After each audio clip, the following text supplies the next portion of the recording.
Modul silogistic EAO 1. Schema de inferență este EAO.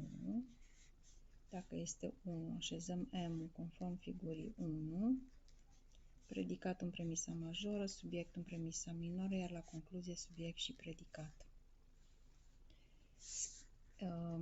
Diagrama Venn.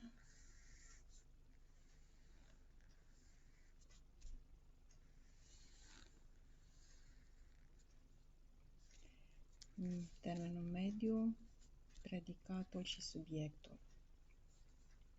Ambele premise sunt universale, putem să începem cu oricare din ele. Niciun M nu este în P. Vom hașura zona de intersecție dintre M și P.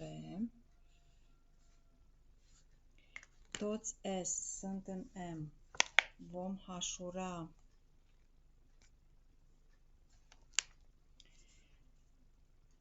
tot S-ul până la linia de graniță cu M.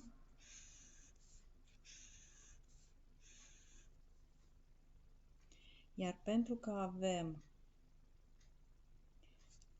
două premise universale și o concluzie particulară, avem dreptul să punem un X în zona de intersecție a celor trei cercuri.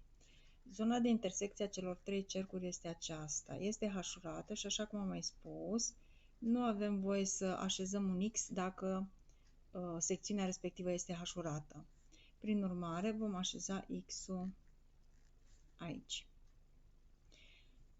De-abia acum vom citi concluzia. Concluzia noastră este SOP. Ce înseamnă SOP? SOP înseamnă că noi pe diagramă ar trebui să regăsim această imagine, da? Pentru SOP. Și acum ne uităm pe diagramă. Avem noi un X în cercul lui S, astfel încât X-ul respectiv să nu intre în cercul lui P? Da, avem acest X.